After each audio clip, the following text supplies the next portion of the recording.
rekomendasi dari almarhum Ketua Sanitio. Coba tanya. Ya.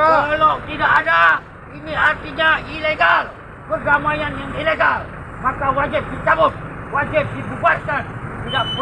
Tak perlu ada MOU sendiri. Biar kembali bangsa Aceh tanpa MOU sendiri. Kalau Aceh, Indonesia ya Indonesia. Kalau merdeka ya merdeka. Tak perlu ada MOU sendiri. Maka oleh sebab itu, setuju, tidak perlu ada MOU. Inilah yang mewakili rakyat seluruh dunia. Ini mewakili kami seluruh dunia. Kami klaim ini mewakili rakyat seluruh dunia. Tak ada yang bisa melarang. Tidak, bukan mewakili seluruh dunia.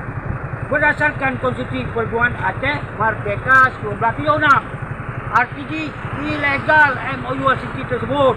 3. Kami meminta seluruh bangsa Aceh, seluruh dunia, segera membubarkan MOU City, bubarkan gerai MOU City dan turunan-turunannya. Toh turunan-turunannya, yang mana turunan-turunannya? KPA turunannya, partai lokal turunannya, BRA turunannya. Semua kebijakan yang menyangkut atas nama darah para syuhada dan hari ini dijalankan oleh mereka hanya memperkayakan diri, hanya ikut pro-pro.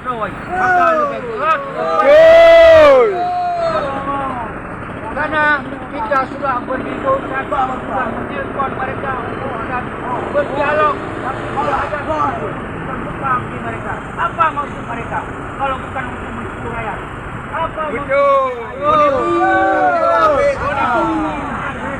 rakyat melempar di Aceh, maka kita tepung semuanya. Ya. Demikianlah pernyataan sikap kami supaya menjadi perhatian dunia internasional dan nasional Indonesia dan nasional Aceh Merdeka.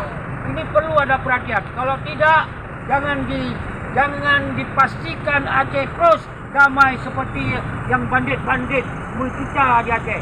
Saya sampaikan. Karena masalah Aceh bukan di tangan bandit-bandit, tapi masalah Aceh ada bersama bangsa Aceh. Hak bangsa Aceh mengatakan hitam dan putih Aceh, maka bisa bangsa yang mengatakan. Tanpa rakyat, negara sekalipun tidak ada. Tanpa rakyat, DPRA tidak ada. Tanpa rakyat, semua tidak ada.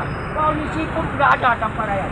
Maka rakyatlah yang punya tanggung jawab, yang punya power, yang punya kedaulatan di atas tanah yang merdeka ini. Demikianlah tertanda Presiden Aceh, Langkurung DSRA, yang independen. Tengku Sumpaini Usman Seki.